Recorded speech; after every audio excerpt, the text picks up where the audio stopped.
وہ بڑے سخت حالات سے گزرا, اس کی جان اپنی خطرے میں ہے, اس کو کسی وقت مارا جا سکتا ہے, اس کو حکومت بھی اس کی گرائی جا سکتی ہے. ان تمام حالات کے ہوتے ہوئے وہ بندہ, وہ ایک نوجوان جو کھڑا ہے, اور ساری P S F, I S F, یہ سارے کے سارے جو ہیں اس کے ساتھ ہیں. آپ پلیز یقین رکھیں, آپ نے اس کے ساتھ کھڑے ہونا ہے. اس کے ساتھ کھڑے ہوئے بغیر آپ کچھ نہیں کر پائیں گے. You have to stand with him. یہ ایک بڑا امپورٹنٹ ٹائم ہے. بہرحال یہ ہے کہ سہیل افریدی کی میں جو بات کر رہا ہوں, لیکن میں یہ وہ لوگ جو 8 تاریخ اور 9 تاریخ اور 7 تاریخ, یہ وہی طریقہ کار ہے جو فوجی طریقہ کار ہے, جو جس میں اسٹیبلشمنٹ کہتی ہے کہ جی بھی ٹھہر جائیں, یہاں پروٹیسٹ نہ کریں, وہ گلی کی نکر پہ کر لیں, وہاں نہ کریں. کیا فرق پڑتا ہے اگر آپ یہاں نہیں وہاں کھڑے ہیں؟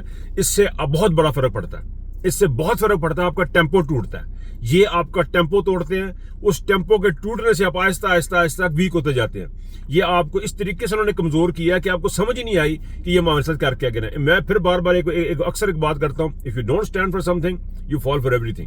آپ کو کسی نہ کسی جگہ پہ کھڑے ہونا ہے. آپ صحیح کھڑے ہیں یا غلط کھڑے, اس چیز کے انسان کی قدر کریں جس کے الفاظ میں کوئی دم ہے, جو اپنی بات پہ کھڑا ہونا جانتا ہے.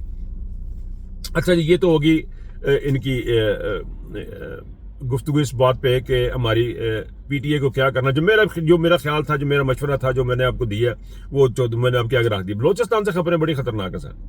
بلوچستان سے خبریں بڑی خطرناک ہیں. ہزار گنجی کا علاقہ ہے, دندناتے پھر رہے ہیں مسلح افراد دندناتے پھر رہے ہیں. تیرا میں وادی تیرا میں آپریشن ہو رہا ہے. بلوچستان کو کیوں آپ نہیں پکڑتے جا کے؟ وہاں پہ آپریشن کس نے کرنا ہے؟ وہاں پہ لوگوں کو کس نے دیکھنا ہے؟ وہاں پہ لا اینڈ آرڈر کی کیا سچویشن ہے؟ آپ یقین کریں کہ وائلڈ ویسٹ ٹائپ کی مووی کا سیٹ لگتا ہے, جس میں بدماش پھر رہے ہیں پستولیں لے کے ہوتے کھبے سجے. بہت ہی خطرناک اور افسوس کا مقام ہے کہ وہاں پہ حکومت کے رٹ نام کی کوئی چیز نہیں ہے. حکومت ایسے حالات میں عمران خان کے پیچھے لگی ہوئی ہے, جبکہ ملک ان کا آہستہ آہستہ ان کے ریت سے, جس طرح مٹھی سے ریت نکلتی ہے, ملک اس طرح نکلتا جا رہا ہے. شرازہ بکھر گیا ہوا. پاکستان بدترین حالت میں. پنجاب سے جو خبریں آ رہی ہیں وہ نہایت افسوسناک ہے کہ کے پی کے کی جو وہاں کی جو حکومت جس طرح پنجاب کی حرکات کر رہی ہے وہ آپ کے سامنے ہے.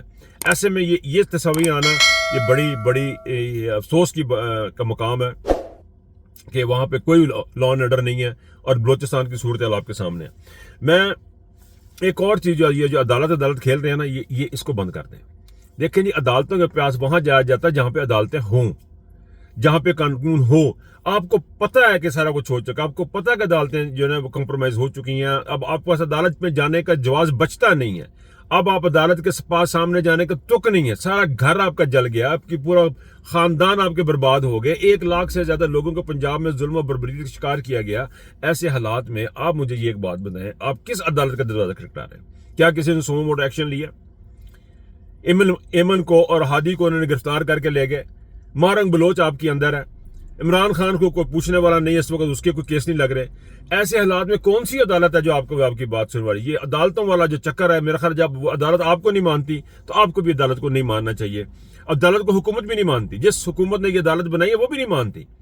اگر مانتی ہوتی تو عمران خان کی بہنوں سے ملاقات کروائی جاتی. اگر مانتی تو سہیل افریدی کی ملاقات کروائی جاتی. وہ بھی نہیں مانتے. یہ حالات ہے پاکستان کے. 2-4 لفظ میں پنجاب کے بارے میں ضرور کہوں گا آخر میں, کہ پنجاب میں جو اس وقت صورتحال بنی ہوئی ہے, پنجاب کی گورنمنٹ جو ہے وہ اتنی گندی اور گھٹیا حرکات پہ اتری ہوئی ہے کہ کسی کو انتہا نہیں ہے.